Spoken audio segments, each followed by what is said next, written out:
Sorotan lainnya, saudara, pembunuh sadis bertroli tersenyum di lift ditahan polisi. Sementara kejiwaan pelaku akan diperiksa besok di Rumah Sakit Polri Kramat Jati, Jakarta Timur.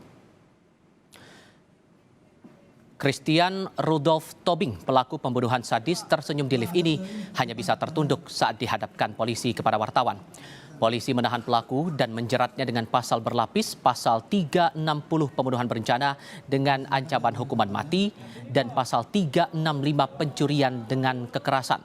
Pelaku ditahan dan besok diperiksa kejiwaannya di Rumah Sakit Polri Kramat Jati, Jakarta Timur.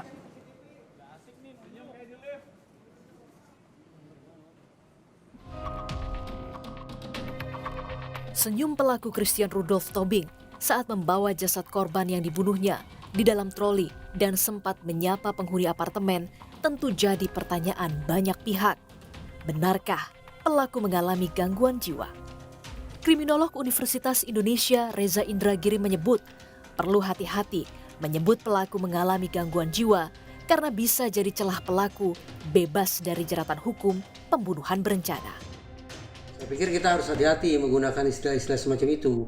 Karena salah-salah sebutan-sebutan ilmiah psikologis itu bisa dimanfaatkan sedemikian rupa oleh si tersangka nantinya berstatus sebagai terdakwa untuk kepentingan hukum dia, yaitu kalaulah tidak bebas murni tapi mendapatkan paling tidak peringanan hukuman. Hasil tes psikologi mengungkap emosi pelaku yang meledak-ledak bisa jadi karena trauma mendapatkan kekerasan di masa kecil dari orang tua. Sementara dari hasil pemeriksaan penyidik, pelaku mengaku sakit hati kepada korban dan dua rekannya yang juga jadi target pembunuhan. Pelaku yaitu korban sendiri atas nama I dan salah satu lagi kawan pelaku ini atas nama S itu terlihat foto bersama di acara pernikahan saudara S. Disitulah pelaku merasa bahwa dihianati oleh teman-temannya ini. Lalu disitulah muncul niat untuk menghabisi nyawa para korban dan calon korban. Diketahui 17 Oktober 2022 yang lalu, dari rekaman CCTV, pelaku menjemput korban, diajak ke apartemen di Jakarta Pusat dengan dalih membuat konten podcast seolah-olah korban adalah korban penculikan.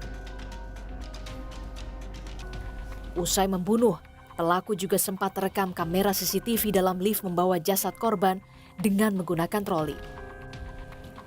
Pelaku membuang jasad korban di kolong tol Becakayu, Jakarta Timur. Rencananya, pelaku akan dibawa ke Rumah Sakit Polri Kramat Jati, Jakarta Timur untuk pemeriksaan kejiwaan. Tim Liputan, Kompas TV.